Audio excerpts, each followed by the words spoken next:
Hello, this is Garika Mitra, your host for the day, and welcome to my podcast channel, which is called Unveiling Your True Self.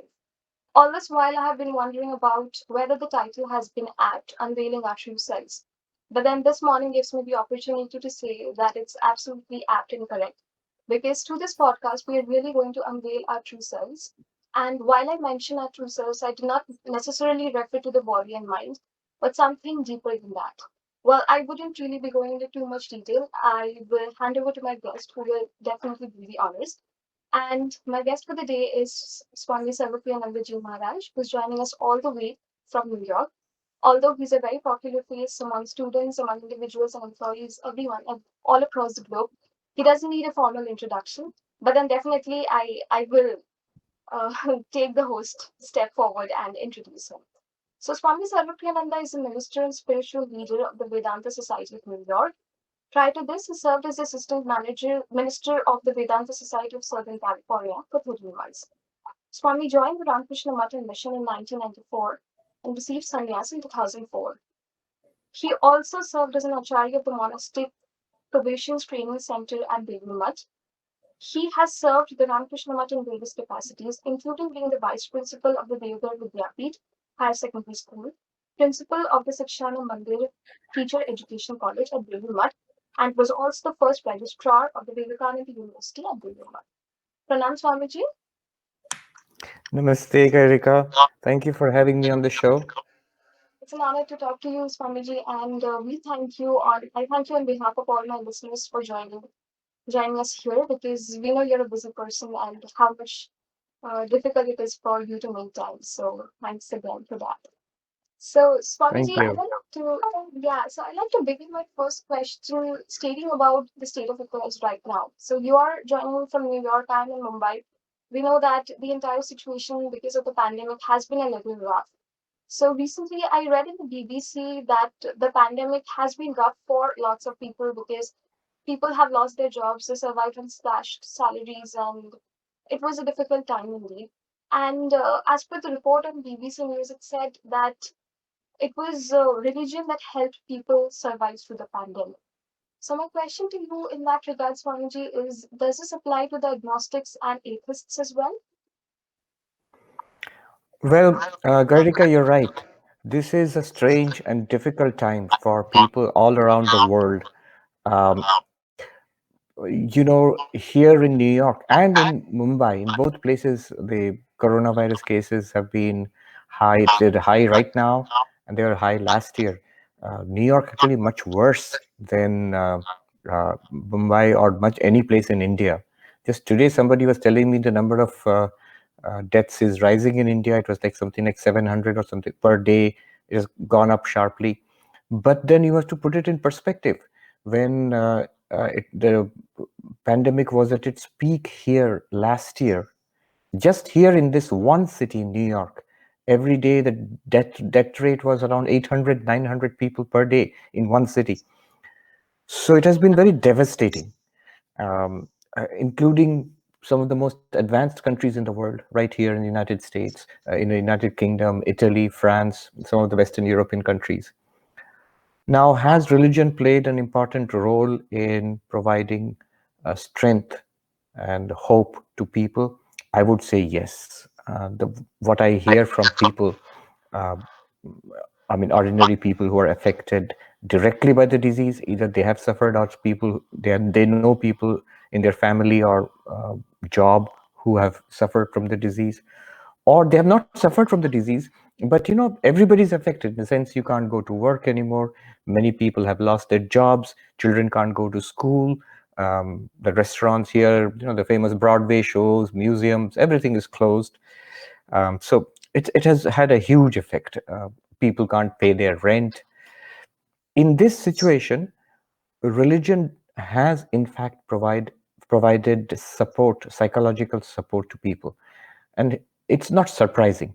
If you look back historically, whether in pandemics or other such disasters, large-scale disasters, religion is always a source of psychological, strength, psychological strength. In fact, it happens that during such crisis, interest in religion peaks. people become somewhat more interested in religion. And many people have asked me, so do you think it's a good thing? I said it's probably a temporary thing. You will find a lot of people who will again go back to the way they were after the pandemic is over. But also, some people who had a renewed interest in religion at this time, I think they will continue to. Once you develop a taste for the higher aspect of religion, not just rituals, not the mechanical aspect of it or the ceremonial aspect of it, but the philosophical and spiritual aspect of it. Now, your specific question was, how does it help people who are atheists or agnostics? Um, some of them actually might become seriously interested in religion and might even turn into believers or practitioners. But the more interesting thing is, how do you remain as an atheist or an agnostic, and still what benefit can you derive from religious or spiritual practices? So, um, one thing, what religion helps us to do is um, concern for others. So, you know, one way one can minimize suffering, one's own suffering, is when you are aware of what others are going through, and our attitude becomes, what can I do for you? How can I help others? And the amazing thing is, my own suffering, my own sense of isolation, my own anxiety goes down. You see, at this time, because you're cut off from everybody else, you're left to yourself. The, it takes a toll on psychological health. People are more anxious, more under stress, especially in a city like this in New York, and especially here in Manhattan. Everybody lives in these tiny little, apartments, and imagine if you can't go to work, your husband or wife can't go to work, you're working from home, and the kids can't go to school, they're running around and screaming at home, and then you have a dog or two to take care of, they're sitting at home. Imagine, and it's not for 1 or 2 days, for weeks, months, more than a year now. So if my attitude is that, not so much what is happening to me, not so much what are my issues, my problems, rather what can I do for others? Even if I cannot do anything financially, even if I cannot do anything, physically, at least my behavior. If I can put up with aggravation, um, if I don't get upset so often, if I'm patient, just a smile or a kind word, this makes a difference. It does not matter whether you are a believing person or an atheist or agnostic. Another kind of practice which helps is the practice of meditation. If you are an atheist or an agnostic, you would not be meditating in God because you don't believe in that. But it could be something like a calmness meditation, like a mindfulness meditation. So if you have that practice, or some people have started during this pandemic, and that is also very helpful. And there is a renewed interest in philosophy. So I've seen many more people are interested in Vedanta. What can Vedanta tell us at this time in Vedanta, in Buddhism? Not just philosophies from India, though mostly the Eastern philosophies, which have come mostly from India, but also some Western traditions. Like, for example, there's a renewed interest in Stoicism, which is, it comes from ancient Greece and Rome.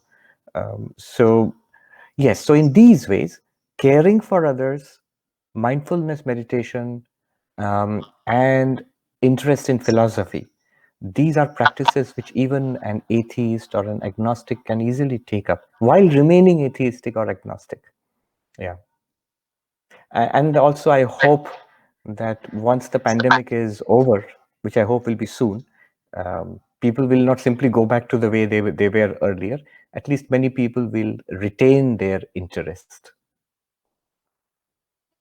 I particularly understand and agree with what you said, and particularly I'm very much inclined to the way you talked about what spirituality is essentially thinking and doing what, having the attitude of what can a person do for the other person, if not economically or monetarily, just an act of kindness or just a smile should be Mm. enough. So, talking about the same perspective, my next question to you is about karma yoga, because I think this attunes perfectly with how a karma yogi lives his life or wants to live his life.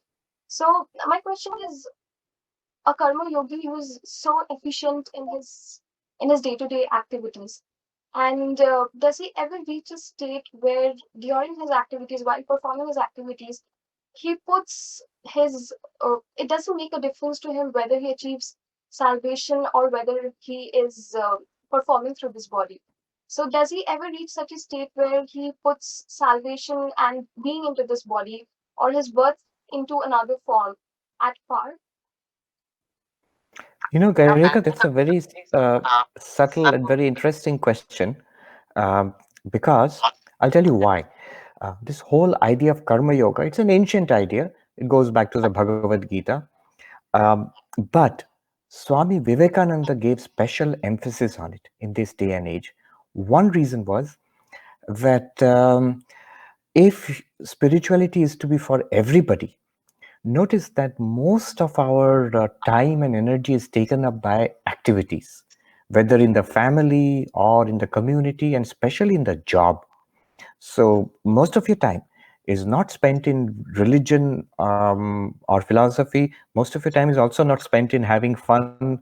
Once you are, in college, and after that in a job, most of your time is taken up by your work, by doing the work that you're doing, and then taking care of yourself, your own household work. Now, then how does spirituality survive? If you cut off spirituality from work, then spirituality, there's the time and energy left for spiritual practices like devotion, meditation, philosophy, it shrinks. There's so little time. The pressures of our day-to-day life are so much that almost nothing is left over. We won't have the time, the energy, the inclination for devotion, meditation, study of shastras. So the biggest step that one can take in spiritual life to make it practical is to somehow, can you convert your work into spirituality? The activities that we do um, outside of our meditation room or outside the temple, in your house, in the kitchen, in the workshop, in the factory, in the office, in the school and college, all the activities that we are doing in so-called secular activities, can we spiritualize it? So that was the motivation for Swami Vivekananda, that by performing work as spiritual practice, karma as karma yoga, one can become spiritual as much as by performing meditation, bhakti, devotion, puja, or studying the shastras, doing Vedanta vichara. So this is something he laid special emphasis on. And I think it's good that you asked this question. I think as time goes by, more and more people will begin to see that this is the way for practical spirituality, to convert our daily lives into spiritual practice. Okay, now, how do you do that? So I'm coming to the importance, the subtle part of your question. Usually the way people do karma yoga is like a part of bhakti or jnana. So I am devoted to God. I believe in God, whether it is Rama or Krishna or Rama Krishna. And so just as I do puja for Krishna or my deity in my temple, similarly, I think that my karma yoga also should be puja for Krishna or Rama. So in the puja room, I give flowers and chant mantras. Then when I go to the school and teach children, that also becomes part of my puja. But remember, what you pointed out, the person, to do this, the person has to be theistic, has to have a belief in God. So the karma yoga becomes a part of one's bhakti. Similarly, karma yoga can become part of one's jnana practice also. Suppose one is not a bhakta but a jnani primarily. So one's attitude would be that I am the Atman, I am not the body and mind. I am the consciousness here. And the same consciousness is in all beings. So when I work for the welfare of others, I am serving the same reality, the same divinity in all beings. Like Sri Ramakrishna said, Shiva Jnani Jiva Seva. It can become a practice of jnana also. In the Bhagavad Gita, it is said, Brahmarpanam Brahmahavi Brahmagno Brahmanautam Brahmeva tena gantavyam Brahma karma samadhina. It says that for a jnani to realize that I am that absolute reality, one way is to see Brahman in all aspects of work. So their karma yoga becomes a part of jnana yoga. Now you have got karma yoga part of Bhakti Yoga, Karma Yoga is a part of Gyana Yoga. Fine, this is how most people do it.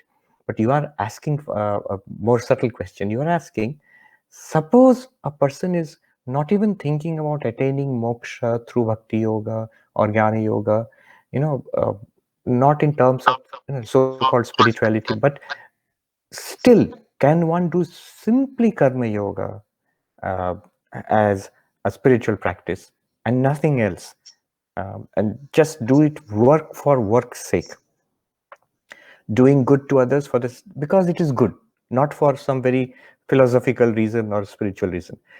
Now, this is a subtle point, and the answer normally was no. Why would you do such a thing? You have some goal in life. But Swami Vivekananda said yes. What you are saying is correct. That is also possible.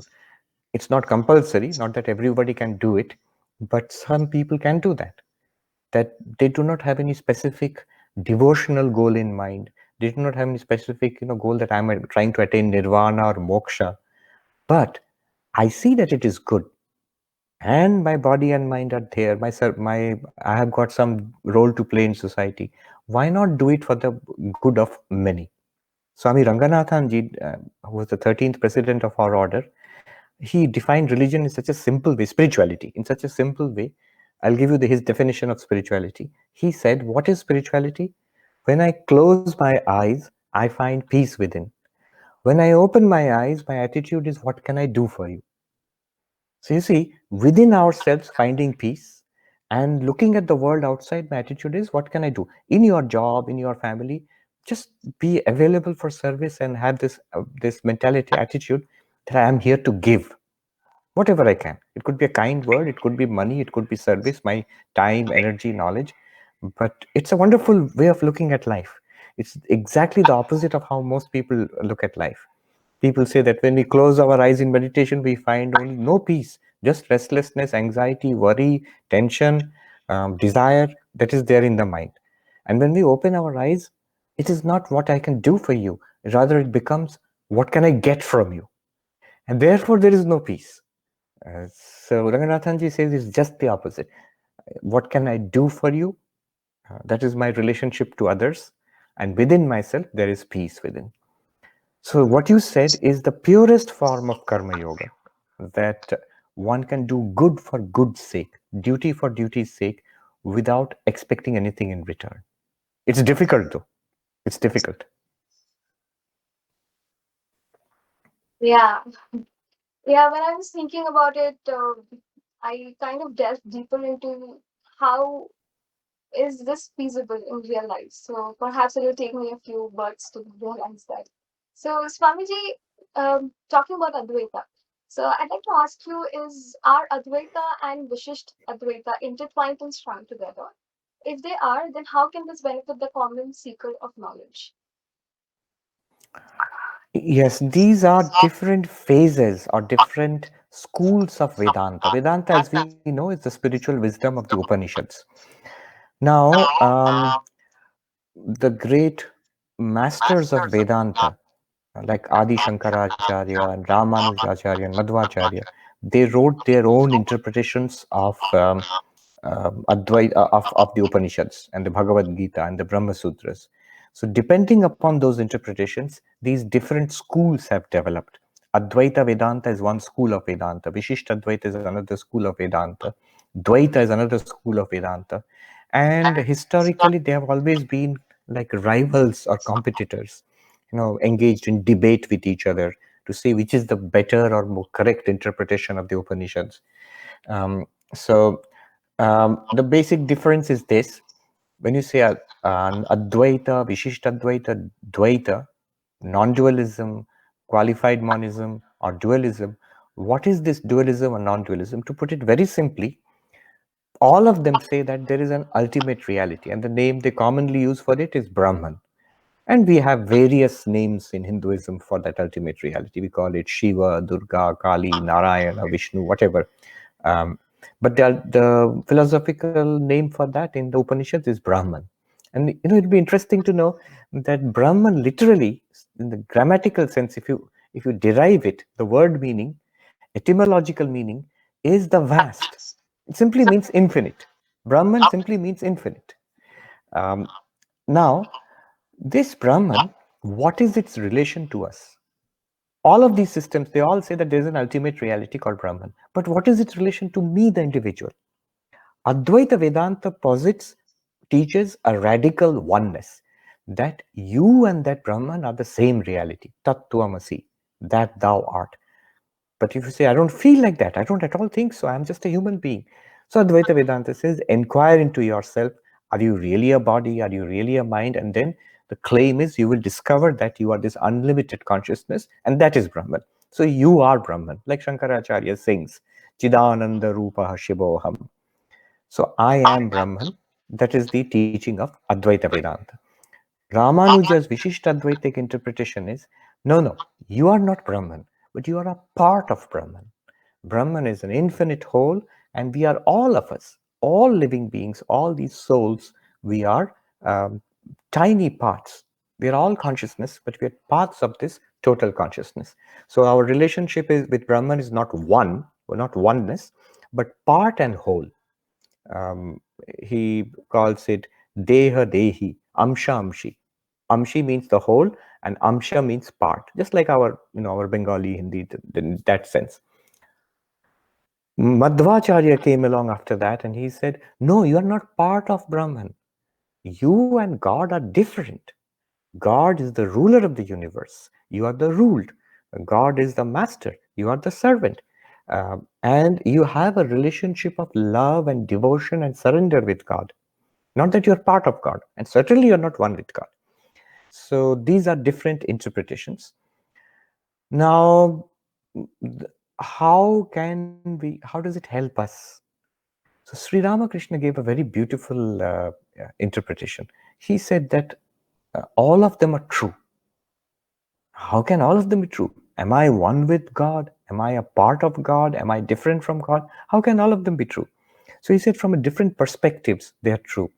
So the very beautiful story which Ramakrishna liked, it is, so one day Ramachandra asks Hanuman, what do you think of me? So Ramachandra is an incarnation of God, so he is like an avatar. And Hanuman says, Deha buddhya dasoham. As a body, as this body Hanuman, I am the servant and you Ramchandra are the master. You are the Lord, I am your servant. I am your devotee, I am your servant. Jiva buddhya twadangshaka. As this consciousness in this body, embodied consciousness, as this consciousness, you are the whole and I am your part. You see, Vishishtadvaita. And then he says, Atma buddhya tu tvamevaham iti me nishchitamati. But as pure consciousness, as the real Atman, you and I are one. Aham Brahmasmi, you and I are one reality. And this is my conviction. Which is your conviction? Are you the servant? Are you a part of God? Or are you one with God? He says all three, depending on the perspective. As a limited person, as Sarvapriyananda or Gaurika or Hanuman, we are devotees of God. But as we investigate ourselves and find that we are consciousness, we are parts of that ultimate reality. And that absolute consciousness, when we look beyond body and mind, beyond the Jivatman, then Aham Brahmasmi, I am Brahman, that is the truth. So you notice how Dvaita, Vishishtadvaita, and Advaita are all correct. And it is not contradictory to hold these ideas together. That's a very big thing. Many people ask, how can Shankaracharya, being an Advaitin, also write so many devotional hymns? It's not contradictory. In fact, Swami Vivekananda, when he was here, he told an American lady, Madam, always have these two sides. I say I am the Atman. When I'm happy, I'm feeling good. When I have a tummy ache, I say Mother, Ma. So it's not contradictory. You can have a Gyana approach. You can also have a Bhakti approach. You can have an Advaitic approach, and equally, truly, you can hold on to a Bhakti approach also. So apparently, it seems contradictory. Um, but from a spiritual practitioner's point of view, these are just different perspectives. Yeah, Maharaji, you mentioned about Jnana, Bhakti, and a lot about Advaita, Vishist Advaita, and Dvaita. So currently they have their own variables and they have their own set of functioning, and it affects different individuals, but none of them are false, as we said. And it just depends on the realization from person to person. So I have questions. Yeah, I have similar questions on that, but I'll get to that later. So my next question now would be about, in one of your previous talks, I heard about pranayama, where you talked about the breathing technique. I guess the ratio was 4 is to 16 is to 8. So 4 times from here, you hold 16 times, and then you exhale 8 times. So my next question is about on similar terms, which talks about how are prana, pranayama, and breathing interrelated, and how do they function? Okay. All right. So that's a question from yoga or Patanjali Yoga. Prana, pranayama, and breathing. So prana literally means life. So the vital functions in our body. Without prana, this body would be a dead body. Just like in our common Indian languages, Hindi or Bengali or Marathi, we say when there's a prana, the body is living. When a person dies, we say the prana has gone. So the prana literally means vitality or life, the physiological functions, biological functions which keep this body alive. Um, so that is prana. And from our Sankhya perspective in Indian philosophy, this prana, Sankhya, and also the Upanishadic perspective, in fact, prana is the life forces within us are part of a larger set of forces in this universe. So in a larger sense, prana simply means force or energy.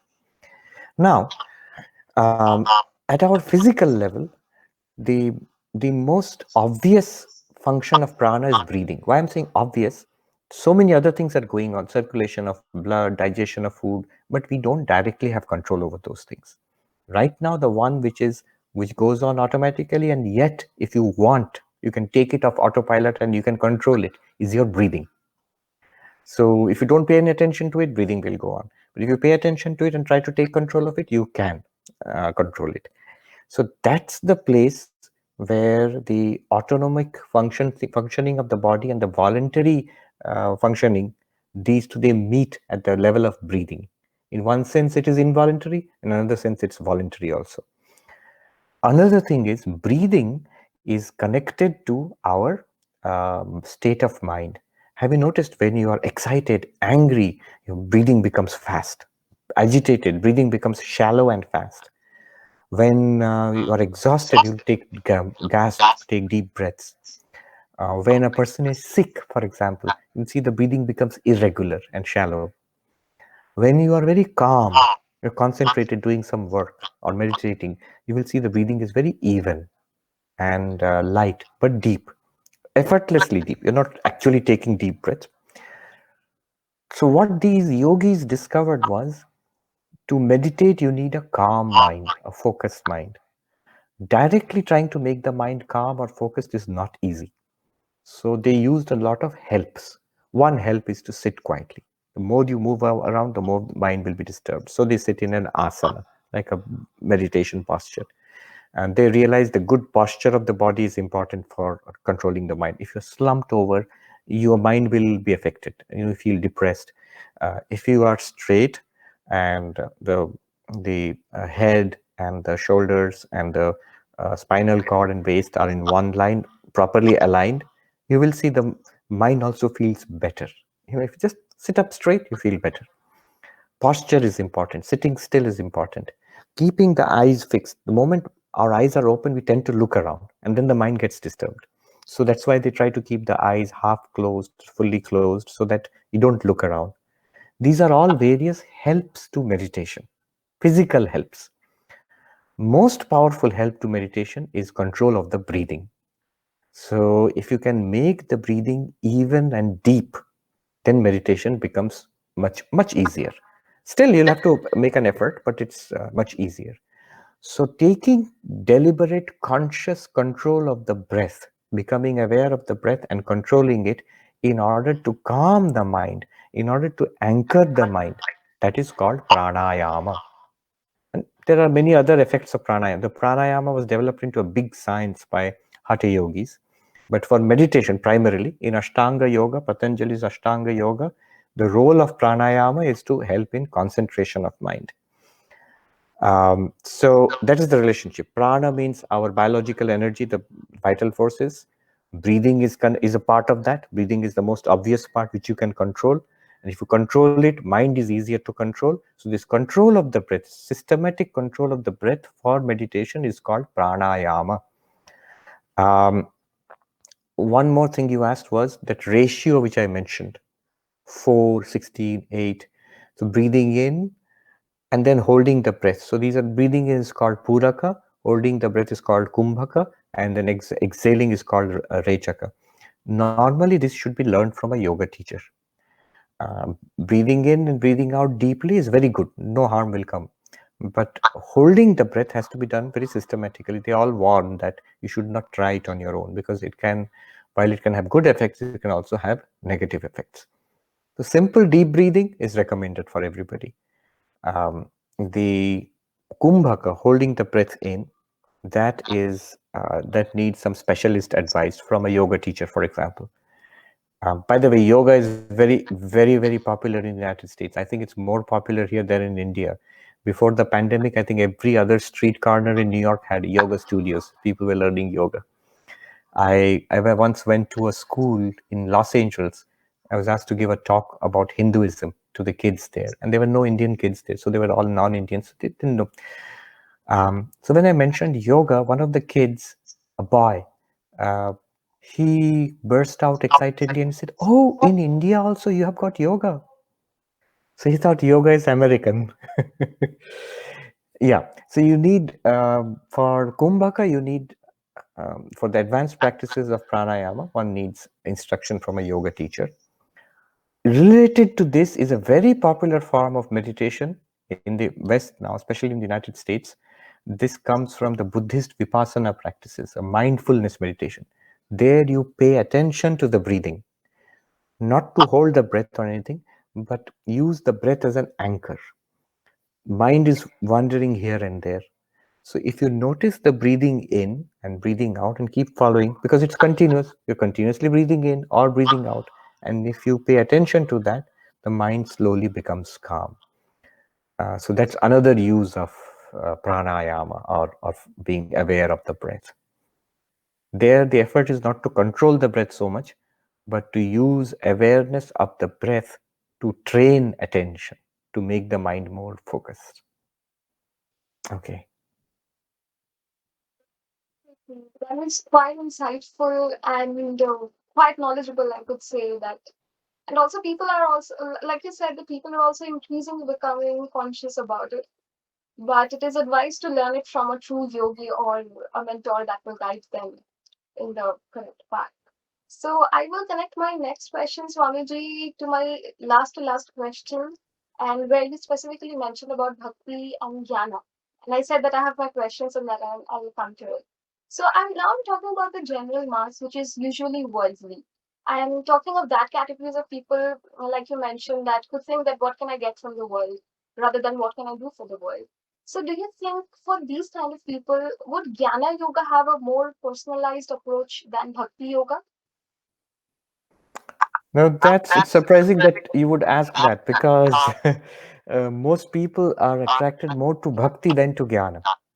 In fact, if you see mainstream religion in every country in the world, in India also, what is religion mostly? Mostly it is bhakti. People have a belief in God or faith in God, and they go to temples, churches, mosques. So um, devotion to God, faith in God, belief in God, these are all part of bhakti yoga. Faith, belief or faith. For example, in this country, in the United States, the word for religion is faith. And faith is actually bhakti. Faith is mostly you can relate it to bhakti because one reason for that is because the religions most people are used to here in the West, Christianity, and to some extent Judaism and Islam, these are all bhakti religions, primarily, broadly speaking. Of course, they have elements of mysticism in them, but they're primarily devotional religions. They're mostly theistic, God oriented, and having faith in God, faith in the scripture and in the teachers of the religion. So religion is called faith here. So I think bhakti is more natural to people. In fact, here, that's why people in the West are a little puzzled by a religion like Buddhism. In India, we understand you can have religion with God, you can have religion without God also. Um, so you can, for example, you can believe in Rama or Krishna, or you can believe in Shiva or Vishnu or Durga. Or, for example, the Buddhists do not believe in God directly. Jainas also are not a God centered religion, Jainism. So we can have both kinds of religion, God centered and not God centered. But here people don't know that. People think religion means God and faith in. How can Buddhism be a religion? So that is the thing. Mostly people are attracted to bhakti. So I think the path of jnana as such, it has not been popularized. I mostly speak about Gyana Yoga. If you see my talks, mostly they're about Upanishads, Vedanta, about Gyana Yoga, about a philosophical inquiry into who we are, what is our reality. I think that will become more and more popular as we go along, because as people become more critical minded, I see the people who are attracted to this Jnana Yoga approach are people who have a more rational, scientific bent of mind, who cannot easily believe in God. So they may conventionally sort of tick the boxes that, yeah, I believe in God. But when they seriously become interested in spiritual life, they find it difficult to directly believe in God when they inquire. And because Jnana Yoga is a path of inquiry, it's a path of reason, path of understanding, logic. Uh, so many people today are attracted to it, especially people I've seen. I used to go to give talks in IITs there in India. Here also, it is usually the professional groups, like engineers, doctors, scientists, who are more interested in the Jnana Yoga approach. Yeah. Yeah, yeah, absolutely. Even I had the similar kind of thinking when I talk to people usually. So I see a larger mass is interested towards bhakti, although the reason behind their worship might be to get something out of their religious practices. But yeah, definitely bhakti has a more prolonged approach and it's more profound and it's more seen in people rather than jnana yoga. One thing, if I may say, Gairika, is that you know bhakti can be of two kinds. One is, I believe in God and I pray and I worship God because I want certain things in life, as you said. It could be a job, it could be a curing an illness, um, or it could be satisfaction of some worldly desire, or it may not be any specific desire, just that things should go well. Mm, that kind of feeling. Many people, you'll see in the world, they have a faith in God because of that, a kind of blessings so that things go well in life. But that is using God for your life. Nothing wrong in that. That is the mass religion everywhere in the world. Not only in India, everywhere in the world. People who go to church here, are they actually going there for a vision of Jesus or for getting salvation? No. They're mostly going there because they want some blessing so that their day to day lives are better. That's it. But there is a higher form of bhakti, which is true spirituality, where it is not so much God for my life, but it is my life for God. So when Sri Ramakrishna is worshipping Ma Kali, it's not that he wants anything from Mother Kali for his own life. He wants to see that does God exist? Is Kali real? So that's a spiritual quest. When Narendranath goes to Sri Ramakrishna, his question is that does God exist? Can you experience God? So that's a spiritual question. There, my life is a search for God. It's not the opposite. In most cases, bhakti is God is good for my life, so I will add a little bit of God to my life will be better. So that is a higher form of bhakti. Yes. So it's difficult for me to switch topics, but then definitely I'll ask this question. So, Swamiji, talking of Bhagavad Gita, we see that in the Bhagavad Gita, Bhagwan isn't absolutely in favor of renunciation of one's duties. But isn't spiritual awakening isn't it supposed to be a solitary journey? Do you not need to be in solitude to be spiritually awakened? Well, first of all, Sri Krishna does not actually criticize solitude. In a couple of places, he actually praises it. Ekaki, yatachittatva. In the Gita, he says the solitary one with controlled mind. And in another place, he says aniketa stiramati, with steady mind and homeless. Homeless here in United States, I joke that homelessness is a problem here. People who are homeless, what to do with them? That's the big problem.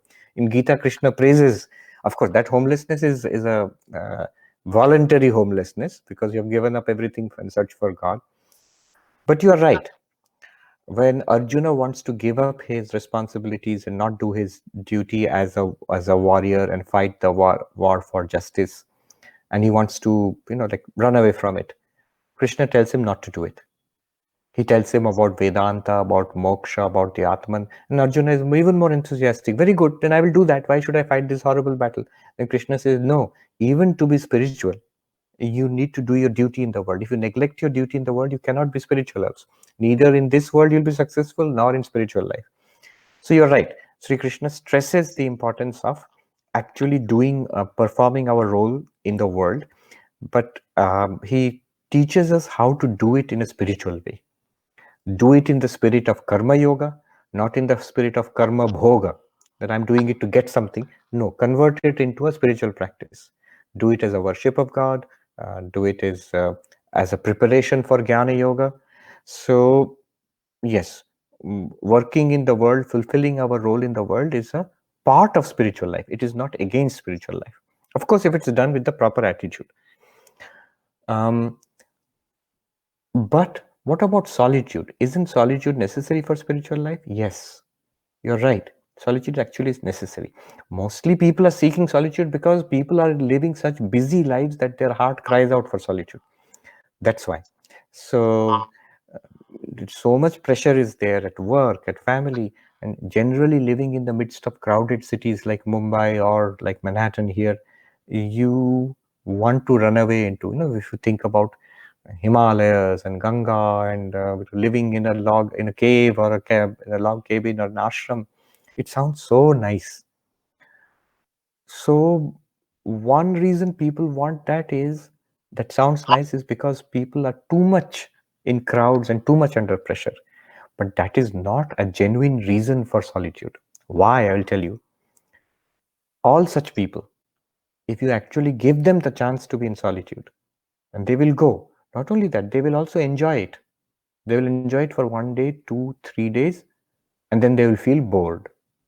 After some time, I've seen such people in the high mountains. I used to live in a log cabin and meditate and study, but I've seen people without proper preparation of mind. Preparation of mind is mind should be calm and pure and controlled. Then you can stay there happily. But if the mind is not prepared, after some time, after a few days of rest, then the mind will have many demands.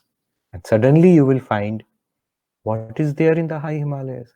It is cold and windy and rocks and ice and loneliness. Solitude will then become loneliness. And then you will not enjoy it. Then you will feel like I have to rush back to Mumbai or Delhi.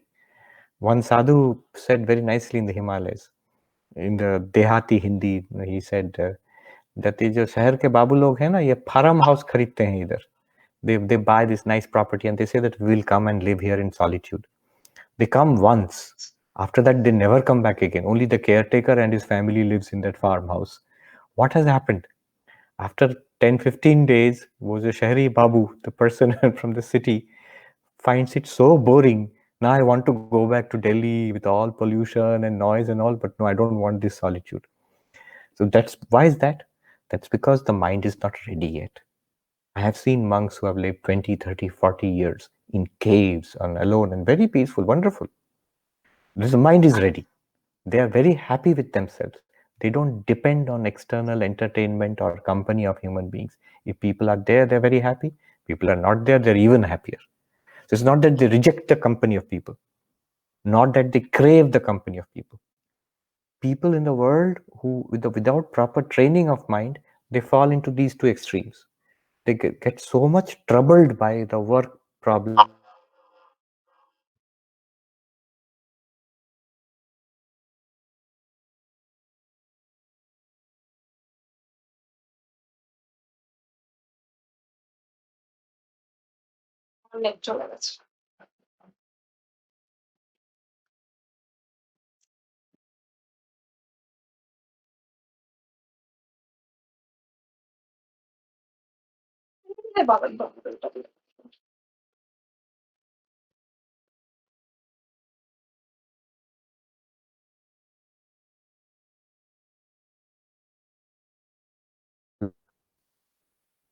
Was it frozen?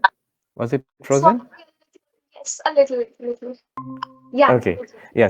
So what I was saying is that if you go with a prepared mind, that's why in our Ramakrishna mission, if any monk wants to go out and meditate in in the Himalayas, the senior monks always tell us that in Bengali they will say "Mon ke toiri kore now." Prepare your mind first by a rigorous practice of meditation, being alone, being introverted, inward. Then you can enjoy and benefit from solitude. So to benefit from solitude, one requires preparation. Mhm. Swamiji. So we are almost towards the end of our interaction. And Swamiji, just a while back you mentioned about Vipassana and people, farmhouse, like you said, that people have this desire to seek solitude and perhaps even stay with the journey for a few times. However, it doesn't fructify all the time. And nowadays, when I talk to people, I see a lot of them talking about mental health. And my friends, it feels very bad to see my friends, even people who are junior to me, 19, 20-year olds, they are so depressed and they are so anxious about everything. I see them crying, having mental breakdowns. And the worst part is that normally you cannot do anything about it unless the other person is willing to change. So, Swamiji, what is your take on mental stress? And do you think these frequent practices like cutting off from the world, perhaps Vipassana, or any kind of spiritual retreat, is it helpful in the long run? That's an important question. First of all, about solitude and spiritual retreats, Sri Ramakrishna actually advised it. He said, once in a while, for short periods, go into solitude and call on God in solitude. For 1 day or 2 or 3 days, uh, akantabash, that means living in solitude, cutting off from the job and family environment. But for short periods. Why for short periods?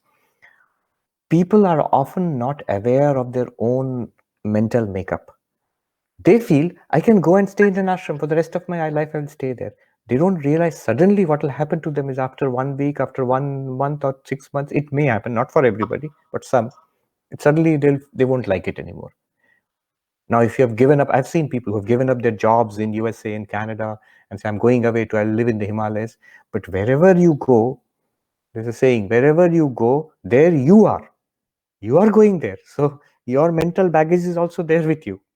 That's why mental preparation is necessary before you go into solitude. But short periods of solitude with, you spend your time in meditation, in japa, maybe vipassana, maybe reading, absolute being alone, not speaking.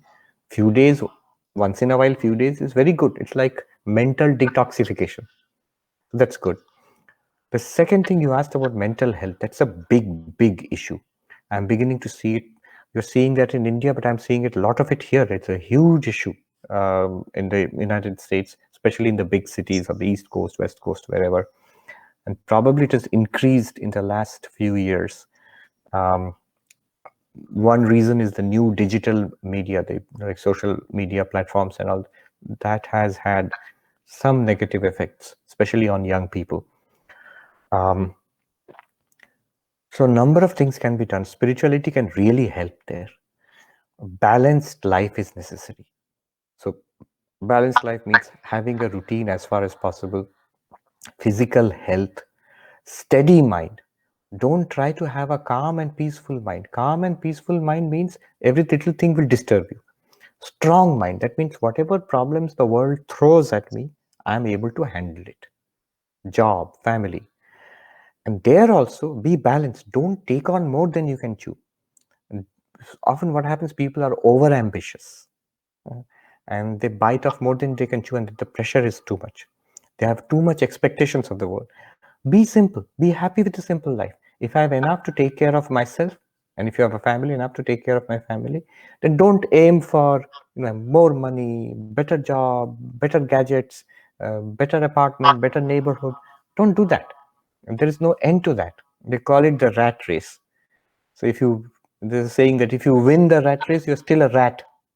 So why do you want to be a rat? So a balanced life, a simple life, steady mind, strong mind. I can deal with the problems in my life. Cultivation of patience in job, in family, with regard to one's physical health also. Uh, in Bengali, there's a word Shojjo Shakti, the ability to forbear, patience. That's a good spiritual practice, not to react immediately. Somebody behaves badly, I'll give up this job. Somebody offers a little more money and give this job and move there. This creates a very restless and disturbed mind and more prone to mental breakdown. The central ideas of the four yogas.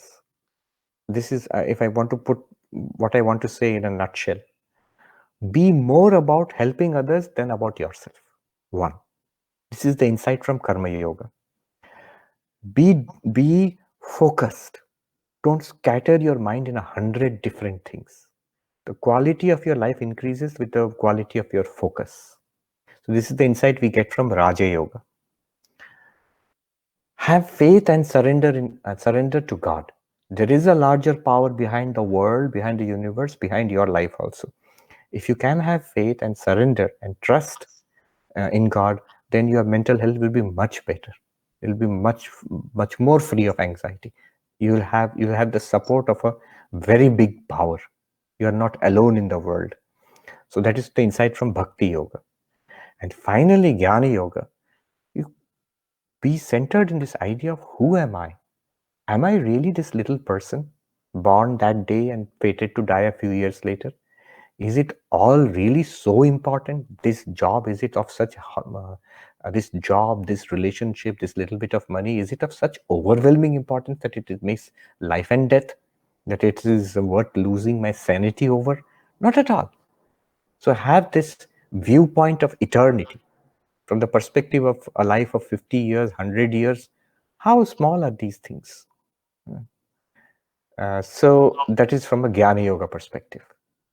If you have this perspective, you'll have a much more calm and much more strong mind. Yeah. That while you were talking about these ways of cleansing our minds and these ways of fighting, I'd say forbearing and fighting our ways with the world, it is, I think it's helpful. And you there's a common saying that you often say that it's here and now, right here, right now. So if you put in some amount of effort, you can reap the results right away. But then perhaps you have to be willing to take the step. Swamiji, I have an endless list of questions, but I understand it's very late in New York, and I would again want to thank you very much from my behalf, from everyone in India. And a friend of mine said that your name is apt because Sarvapriyananda Maharaj is everyone's favorite.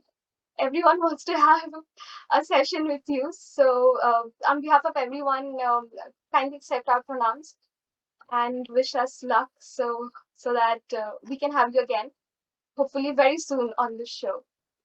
Certainly. Thank you so much. Thank you for having me. Thank you.